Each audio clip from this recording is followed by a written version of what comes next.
এবার নিশ্চিত থাকেন সুষ্ঠু, সুন্দর, নিরপেক্ষ, স্বচ্ছ এবং কোনো প্রকার শঙ্কা ছাড়া ভয়হীন নির্বাচন হবে, এটা আপনারা নিশ্চিত থাকেন। অনেকে বলেন যে ভাই নির্বাচন হবে কিনা ইত্যাদি ইত্যাদি। নো, একেবারে এমন নির্বাচন বাংলাদেশে এবার হবে, অতীতের সমস্ত রেকর্ড ব্রেক হবে।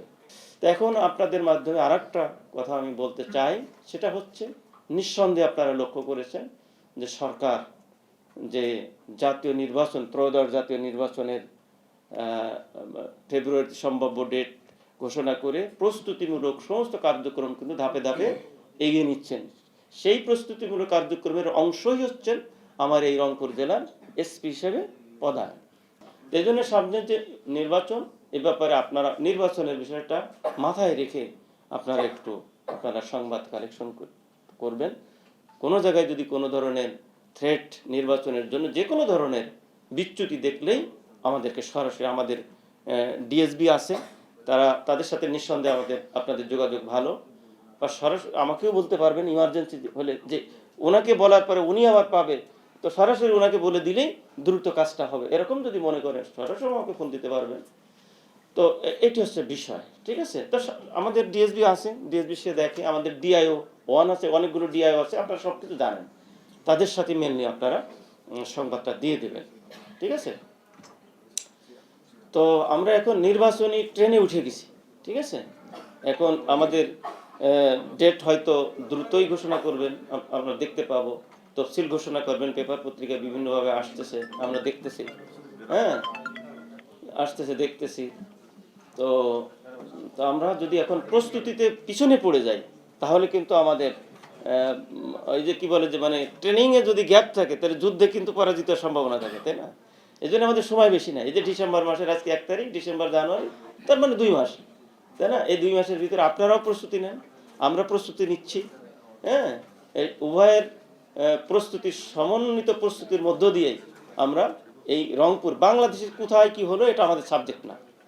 আমাদের সাবজেক্ট আছে রংপুরের নির্বাচন আমরা একেবারে নিরপেক্ষ, স্বচ্ছ, মানে যত শব্দ আছে, হ্যাঁ, যেন জনগণ যেন তার ভোটটা দিতে পারে, নিশ্চিত করতে পারে, সেই ভোটটা যেন গণনা হয়, ঠিক মতো যেন ফলাফল ঘোষণা করা হয়, ঠিক আছে না। তাহলে এই ভোটারদেরকে নির্বিঘ্নে কেন্দ্রে যাওয়ার জন্য আমরা তাদেরকে নিরাপত্তা দিব, সে ভোটার বুঝতে পারে যে না, আমি ভোট কেন্দ্রে যাইতে আমার কোনো ধরনের কোনো বাধা নেই, কোনো আতঙ্ক বা আশঙ্কা নাই।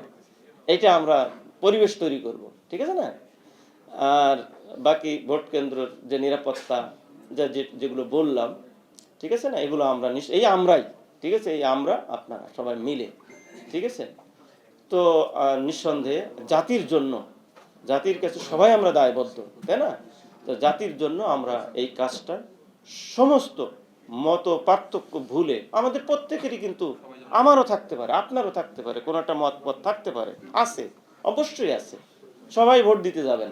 এই আপনি ক্যামেরাম্যান, আপনি রিপোর্ট লেখেন, আপনিও কিন্তু ভোট দিতে যাবেন, কিন্তু আপনি যে মার্কায় ভোট দিতে যাবেন, এখন আপনি যদি সেই মার্কার জন্য মানে করেন, তাই না, হ্যাঁ, তাই না, এটা আপনার পেশার সাথে কিন্তু এটা মানে আমার পেশা, আমি হয়তো ভোট দেওয়ার হয়তো সুযোগ পাবো কিনা জানি না, আমিও ভোট দিতে যাব, কিন্তু আমার পেশায় কিন্তু তার জন্য কোনো ধরনের প্রতিফলন না হয়, তাই না। তো এইভাবেই আমরা যেহেতু বিগত দিনগুলোতে কিভাবে নির্বাচন হয়েছে সব আমরা জানি, আমরা তার কোনো পুনরাবৃত্তি বা এই যে জনগণ যারা ভোটার, তাদেরকে আমরা এই যে সরকার, রাষ্ট্রীয় কাঠামো এটি নিশ্চিত করবে। এবার নিশ্চিত থাকেন সুষ্ঠু, সুন্দর, নিরপেক্ষ, স্বচ্ছ এবং কোনো প্রকার শঙ্কা ছাড়া ভয়হীন নির্বাচন হবে, এটা আপনারা নিশ্চিত থাকেন। অনেকে বলেন যে ভাই নির্বাচন হবে কিনা ইত্যাদি ইত্যাদি। নো, একেবারে এমন নির্বাচন বাংলাদেশে এবার হবে, অতীতের সমস্ত রেকর্ড ব্রেক হবে।